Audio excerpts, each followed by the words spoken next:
ഇന്ന് നമ്മൾ ചെയ്യാൻ പോകുന്ന ആസന ഭുജംഗാസനയാണ്, അഥവാ ദ കോബ്ര പോസ്.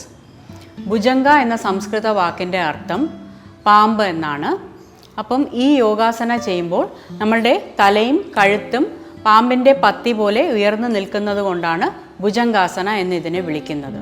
ഭുജംഗാസന എല്ലാവർക്കും വളരെ ഫലപ്രദമാണ്, പ്രത്യേകിച്ച് സ്ത്രീകൾക്ക്. എന്നാൽ ഗർഭിണികൾ ഇത് ചെയ്യാൻ പാടില്ല. ഭുജംഗാസന ചെയ്യുമ്പോൾ നമ്മളുടെ തല, കഴുത്ത്, നെഞ്ച്, അതുപോലെ നട്ടലിന് നല്ലൊരു സ്ട്രെച്ചാണ് കിട്ടുന്നത്. അതുകൊണ്ട് റെസ്പിറേറ്ററി പ്രോബ്ലംസ്, ആസ്മ, നടുവേദന, പിന്നെ മറ്റ് മെൻസ്ട്രൽ പ്രോബ്ലംസ് ഉള്ളവർക്കെല്ലാം ഇത് വളരെ ഫലപ്രദമാണ്.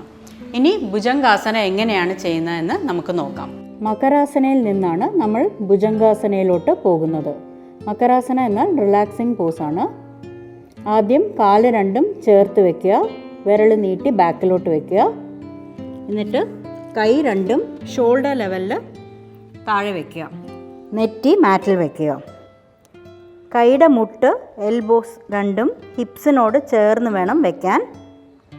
ഇനി inhale, slowly raise your head up, chest up, hook up.